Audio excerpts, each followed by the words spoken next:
Few generals are as recognized as Erwin Rommel, often known as the Desert Fox.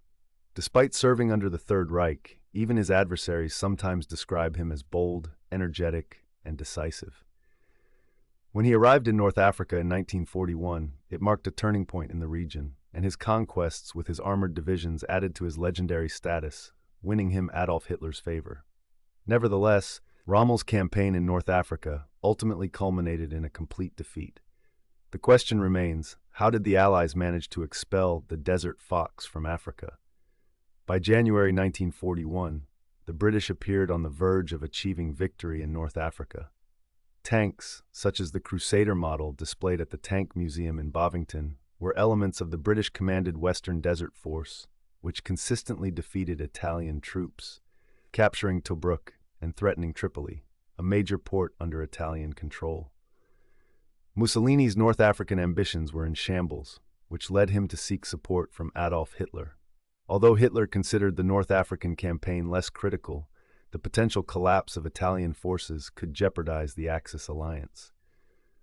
Responding to these concerns, on January 11th, he issued Directive No. 22 to secure the Tripolitania region, dispatching General Erwin Rommel to implement this directive. Rommel was a rising star in the Wehrmacht, known for leading the 7th Panzer Division during the French invasion. His aggressive tactics, including sudden appearances behind enemy lines, earned the division the moniker the Ghost Division. Contrary to initial expectations, Rommel was not to spearhead offensives in North Africa. His Afrika Korps formally answered to Italian command and was supposed to serve as a defensive unit to prevent further British advances. Rommel's superiors at Oberkommando der Wehrmacht restricted him to reconnaissance patrols. Yet, exploiting a loophole, Rommel launched an attack against Commonwealth forces in March. The British, depleted from engagements with the Italians, anticipated no offensive until May and were caught off guard. Rommel utilized his smaller force to outmaneuver and bypass the static defenses of the British-led 8th Army, spreading alarm. Efforts to stabilize the defensive lines failed, prompting a disorderly retreat from Cyrenaica. Only Tobruk, defended by Australian troops, withstood the siege. Attempts to relieve Tobruk in May and June achieved little, and as Rommel reached the limits of his supply chain, he besieged the city. Nonetheless, his superior General Franz Halder ordered him to halt further advances. While his leaders were displeased by Rommel's insubordination, Hitler was thrilled with his performance. He elevated Rommel to the rank of general of the newly created Panzer Army Africa, granting him control over both his forces and the Italian 20th Mobile Corps and solidifying his direct link with the Führer. Rommel was rapidly becoming Hitler's favored commander. However, the focus soon shifted away from North Africa. On June 22, 1941, Germany launched its invasion of the Soviet Union. Hitler stipulated that efforts in Libya would continue, but only following the conclusion of Operation Barbarossa.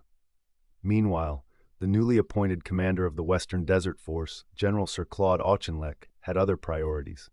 The beleaguered Tobruk garrison needed assistance, and on November 18, 1941, Auchinleck initiated Operation Crusader.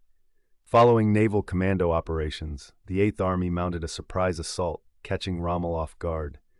Heavy fighting erupted across the desert, particularly around Sidi Rezeg airfield.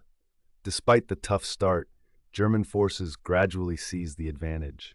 Sensing a pivotal moment, on November 24th, Rommel personally led the 21st Panzer Division in pursuit of the retreating British 7th Armored Division, heading toward the Egyptian frontier. He aspired to replicate the triumphs of early 1941 and kindle a disorganized British retreat.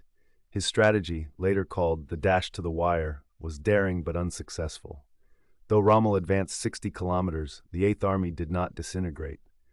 Auchinleck rightly guessed that Rommel's resources were exhausted, which was indeed the case. Rommel, short on fuel, diverted to Bardia to resupply. Meanwhile, with the 21st Panzer Division absent, New Zealand troops capitalized on the opportunity to renew their offensive and connected with Tobruk forces. This fateful decision arguably deprived Rommel of a narrow victory. In the subsequent weeks, the 8th Army received reinforcements, including the 2nd South African Division. Rommel tried to counterstrike, but recognized he was unable to withstand the mounting opposition, prompting a withdrawal back to his initial position 9 months prior. Undeterred, Rommel planned his next campaign. Near Tripoli, he enhanced his logistics and established a formidable defensive line known as the Cauldron. The British were slow to exploit their earlier victory, enabling Rommel to seize the initiative once again. On May 26, 1942, Axis forces marched on Hachaim, capturing it by June 10. Rommel then directed his efforts north, encircling the Allied troops from multiple directions and compelling them to pull back. Britain abandoned its planned assaults, focusing resources on maintaining the front. By June 21st, Axis forces had reached Tobruk, encountering minimal defenses. The Axis panzers broke through, capturing 35,000 predominantly South African defenders. A fortress that had withstood sieges for 9 months now crumbled in just a couple of days.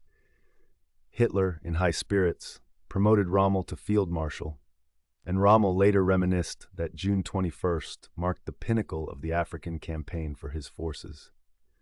The battered 8th Army, with a mere 70 tanks remaining, retreated to El Alamein's coastal defenses.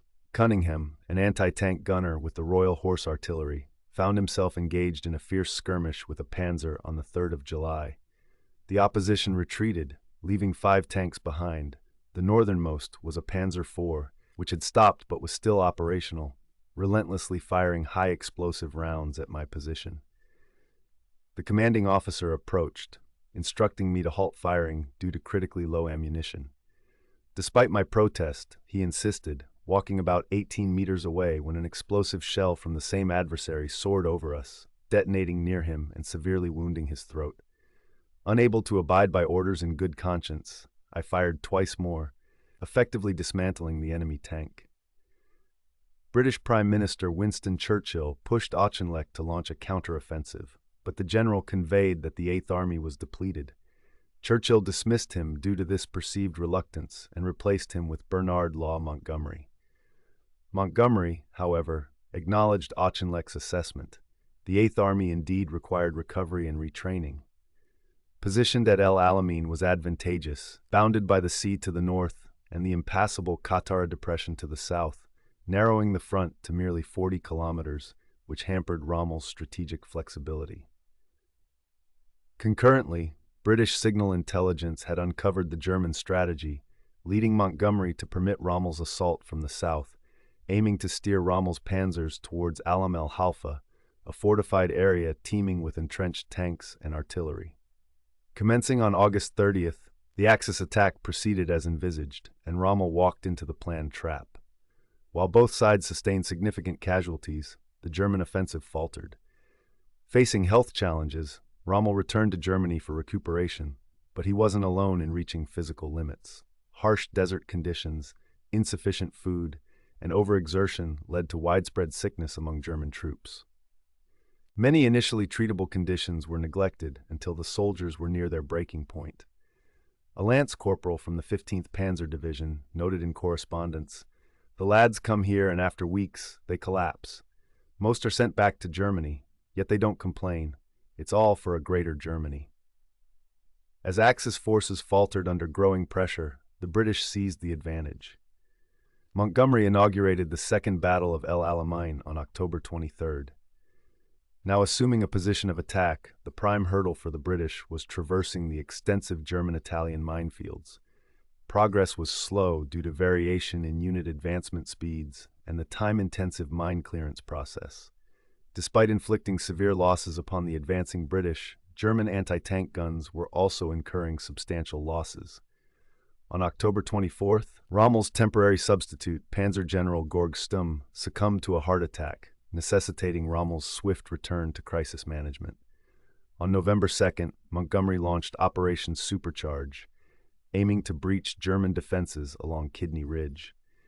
The narrow theater limited Montgomery's movement, compelling him to authorize a direct assault. He informed his leaders, "A frontal attack must be executed. If necessary, I'm ready to accept 100% losses in personnel and tanks." The painstaking clash eventually paid off for the British. Following a grueling war of attrition, both armies endured heavy tolls. Axis forces retreated on November 4th. Hitler instructed Rommel to hold the ground at all costs, yet Rommel disregarded this, withdrawing instead to the Tunisian frontier. Shortly thereafter, on November 8th, Anglo-American forces commenced Operation Torch, landing in Morocco and Algeria, introducing a new element to the theater. Rommel now faced a two-front conflict in Tunisia. Axis commanders adopted a pessimistic outlook as the challenging landscapes in Tunisia impeded Rommel's maneuver tactics. His German and Italian superiors exerted greater control, instructing him to maintain the outdated Mareth line. Luftwaffe's Albert Kesselring remained optimistic about executing a counteroffensive, but Rommel lacked the necessary forces. By January 1943, the German High Command was planning to replace him. The relentless Allied advances continued, and Tripoli fell to Allied forces on the 23rd of January. The German army in Africa sealed its strategic fate on March 9th when Rommel departed for Germany. Yet his troops were afforded no such reprieve. By May 12th, a significant portion of remaining German forces surrendered. Among them was Hans Klein from the Hermann Göring Division. He recalled, "The bombardment expected from the Americans the next morning never transpired. We dismantled our small arms against a tree, singing as we tossed the stocks and bolts of our weapons in every direction. We hadn't eaten in days, supplies had vanished, and while water was abundant, ammunition was non-existent to continue the battle." The North African campaign frequently garners a distinctive perception in World War II's broader narrative. The Afrika Korps recognized this dichotomy, their Haya Safari battle cry evoking images of a grand African expedition. The persona of Rommel, the Desert Fox, and the infamous Panzers contributed to this mythos. Tanks primarily defined warfare in Libya and Egypt, owing to the vast areas of operation that necessitated mechanized movements for troops and equipment. For Rommel, particularly, the expansive desert landscape offered an ideal backdrop for ambitious tactical maneuvers, viewing his tanks as naval vessels traversing the desert sea. British tanks dominated initially before Afrika Korps' arrival. The Matilda II, thanks to its 78mm armor thickness, proved invulnerable to Italian anti-tank guns, though its modest pace of 11 kilometers per hour impeded mobility and prolonged crew exposure to intense heat, leading to significant crew fatigue. Mobile cruiser tanks like the Vickers Cruiser Mark I exploited openings yet remained vulnerable due to relatively weak 2-pounder guns, adequate only against early Italian tanks. As German tanks entered, Matildas and Vickers met worthy adversaries. Initially, Afrika Korps deployed mostly Panzer IIs and IIIs, complemented by a few Panzer IVs, with short barrels ideal for infantry assaults but inadequate against armored foes. Hence, the Germans introduced specialized models like the Panzer IIIJ with its long 50mm gun and the Panzer IV-G with a formidable long 75mm gun. British allies increasingly relied on American tanks to counter the German edge, first with the M3 Grant and then the M4 Sherman, both equipped with 75mm guns effective against armor, capable of firing varied ammunition, a feature early British tanks lacked. Britain introduced new models, including the Churchill armed with a 6-pounder and an upgraded Mark VI Crusader. The Tank Museum's powerful ventilation would have been a luxury desired by Crusader crews confronting the desert's harsh conditions. In time, a diminishing yet noteworthy number of Tiger tanks joined Rommel. Armored to 120mm, they combined impressive speed with powerful 88mm guns. One notable Tiger took down an enemy Sherman from a distance of 2,700 meters. While bolstering German morale, Major Lude of the 501st Panzer Section stressed the need for deploying pure Tiger units, yet their impact in North Africa remained minimal. As combat shifted into the mountainous terrains of Tunisia with decreased engagement distances, the challenging mud of the rainy season further hampered Tigers. Tigers notably failed to alleviate Rommel's logistic struggles, consuming as much as 10 liters of fuel per kilometer in the desert conditions.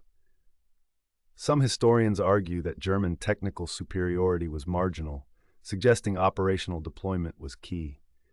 British Major General Donald Bateman, head of the Middle East Training Center, remarked on the Germans' confidence in their equipment, contrasted with the Italians' evident lack thereof. Captured Italian soldiers expressed this sentiment, criticizing their tanks and equating them with subpar national products. In a distinct contrast, German tactics integrated combined arms units, or Kampfgruppen. Each unit comprised a panzer battalion and additional support components, extending flexibility. When British forces engaged these tactical boxes, the Germans paused, allowing tanks to maneuver outward while anti-tank guns deterred British armor. Panzers navigated around to target the flanks, as British tanks typically mounted direct assaults relying on armor resilience. Consequently, a numerical advantage, ideally 3-1, was advised by British strategists to counter these advanced techniques. Adaptation followed, demonstrated at El Alamein, where improved infantry armor coordination was evident. The emphasis shifted towards artillery investment, particularly on the effective 6-pounder, which offered superior camouflage. Even 25-pounder howitzers found utility in anti-tank roles. For the Germans, anti-tank artillery remained essential, with the formidable Flak 88 thriving in the open desert maneuvers, though detrimentally visible due to its height. By 1943, the British gained superiority in artillery, boasting a firing capacity of 30 shells to every German's single shot, noted by a German NCO recognizing the regrettable might of British artillery. Despite evolving Allied dominance, earlier in the campaign, Germans retained the advantage with superior equipment, tactics, and morale. Rommel, reflecting on their eventual defeat, attributed it to supply shortages, relentless Allied air attacks, Italian underperformance, and the Eighth Army's overwhelming firepower. However, whether his assessment accurately reflects their defeat remains subject to scrutiny. In the North African campaign, replenishing Rommel's forces posed a significant challenge. His army was uniquely reliant on supplies transported by sea, a process hindered by British-controlled Malta. Furthermore, the vast expanse of the desert and the absence of local ports meant victories merely extended supply lines, consuming more fuel and reducing opportunities for advancement. In contrast, the enemy could be driven back to their primary harbors, shortening their logistics trail. Rommel's resources were severely strained, with reports indicating he secured just 40% of needed provisions between January and August 1942. He lamented famously that the bravest soldiers are useless without weapons, the best weapons non-functional without shells, and in mobile warfare, even guns and shells are futile if there's no fuel to maneuver them. Rommel habitually protested about insufficient supplies, increasingly convinced that professional envy in Europe obstructed their delivery. Although Hitler often made bold assurances, sustaining a division in Africa necessitated logistics tenfold those required on the Eastern Front. Concurrently, the British capitalized on a robust harbor in Alexandria and an uninterrupted supply chain via the Cape of Good Hope and the Suez Canal. Nevertheless, some researchers assert Rommel exaggerated his logistical woes. Historians Vincent O'Hara and Enrico Cernucci argue that out of 2.67 million tons shipped, 2.24 million reached Rommel. However, Rommel saw his allocated supply as already minimal, so receiving only 90% of this did not suffice. Furthermore, supplies arriving in North Africa didn't guarantee they reached Rommel's front lines due to a dire shortage of transport vehicles. Giuseppe Mancinelli, a liaison with the Italian command, noted that Rommel routinely blamed Italians for his difficulties, claiming that Italian inadequacies exacerbated German troop fatigue and that Italian logistic efforts were subpar. Nevertheless, Italian units, including colonial divisions raised in Libya, significantly supplemented Rommel's forces. Consequently, any success partly resulted from their contributions. Some even credit Italian efforts with enabling Rommel's remarkable 1941 victories, as their prior actions weakened the British Eighth Army. Italian signal intelligence also played a crucial role in aiding Mediterranean convoys. Later, Rommel acknowledged the hardships faced by his Italian troops, particularly grieving the loss of the Ariete Division, lamenting that they were always asked for more than their limited armament allowed them to achieve. British-led forces faced comparable challenges, fielding a multinational force composed of British, Australians, New Zealanders, Indians, South Africans, Greeks, French, and local Tunisian soldiers. British command initially experienced friction among officers from assorted backgrounds and personalities, showing that multinational command challenges were not unique to Rommel. Additionally, air power was a pressing concern for Rommel. Initially, he relied heavily on the Luftwaffe to counter the small British Desert Air Force. However, as the campaign progressed, more Luftwaffe assets were allocated elsewhere, like the bombing of Malta. Meanwhile, the Desert Air Force concentrated solely on supporting the Eighth Army. By August 1942, the Royal Air Force decisively established air superiority over the Luftwaffe, leading to intensified bombing and targeted attacks on Axis supply convoys. Rommel's leadership style and previous successes earned him admiration, including from British counterparts. After Auchinleck assumed command of British forces, he cautioned against over-romanticizing Rommel, declaring him energetic and capable, but not a superhuman. Rommel's strategy of leading from the front and employing daring maneuvers initially yielded victories against a weary and inexperienced foe. However, as time progressed, these methods delivered diminishing returns. Although adept at exploiting adversary mistakes, British forces, becoming more assured, made fewer errors. Montgomery, in particular, was cautious, and by 1942 he could access precise ultra-intelligence from intercepted German communications, severely limiting Rommel's ability to achieve surprise. Rommel's tactics thrived in brief skirmishes with reachable strategic targets, a scenario lacking in North Africa, where only Alexandria was strategically decisive and unlikely to fall. As the campaign dragged into attrition, supply and leadership issues became pronounced. Even fellow German officers criticized Rommel for persisting in steering his army like a divisional commander. During the dash to the wire, for instance, Rommel lost contact with other units for several days, opting for direct control over situational oversight.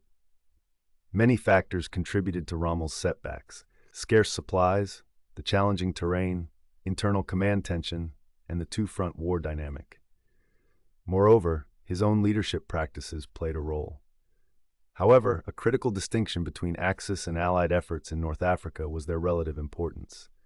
To Hitler, North Africa was always of secondary importance, with Rommel's initial mandate strictly defensive while attention centered on the Eastern Front. Rommel's supplies required constant negotiation, and although Hitler sometimes pledged support, the broader command rarely backed these promises. Figures like Kesselring frequently restrained Rommel, with some arguing they hindered a skilled general out of envy. Conversely, it is claimed that Rommel's commanders better comprehended his role in the broader war effort, assessing North Africa's significance. Some in German leadership attempted to retroactively boost the theater's strategic value via the so-called Plan Orient, which entailed invading the Caucasus through the Middle East, connecting with Imperial Japanese forces and disrupting Soviet supply routes while seizing vital oil resources. Plans also existed for prolonged Egyptian occupation, involving Einsatzgruppen units to execute Jews and political adversaries. Such actions had already transpired elsewhere in North Africa. For instance, Italian citizens and German troops led pogroms against Benghazi Jews, and Axis administration operated concentration camps in Tripolitania. Notably, the largest pogrom occurred in 1945 under British oversight when Italian authorities expelled the Tunisian Jewish community amid German troop presence. These incidents contradict the perception that the North African campaign was a war without hate. Nevertheless, these ambitious strategic plans remained tentative. Most German leaders dismissed Plan Orient as unrealistic, and Egyptian occupation plans were erratic. Whether Einsatzgruppen commanders ever conferred with Rommel is uncertain. Rommel's superiors persistently faced challenges integrating the North African campaign into a cohesive strategic vision. It was unclear what constituted a German victory in North Africa, whether preventing Italian force collapse, securing Tobruk, or conquering Egypt. Ultimately, as resources and focus increasingly shifted to the troubled Eastern Front, North Africa's role, both in scale and importance, diminished. General Alfred Jodl disparaged North Africa as Rommel's little shooting expedition. In contrast, for the British, North Africa was a priority between 1941 and 1943, following humiliating defeats in France, Singapore, and Greece, necessitating a triumph somewhere. Churchill likely perceived success in North Africa as crucial for his political survival, famously declaring in August 1942, "Rommel, Rommel, what else matters but beating him?"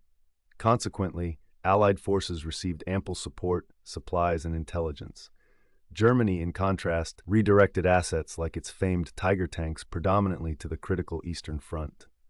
However, for the Allies, the North African campaign held broader strategic and political value.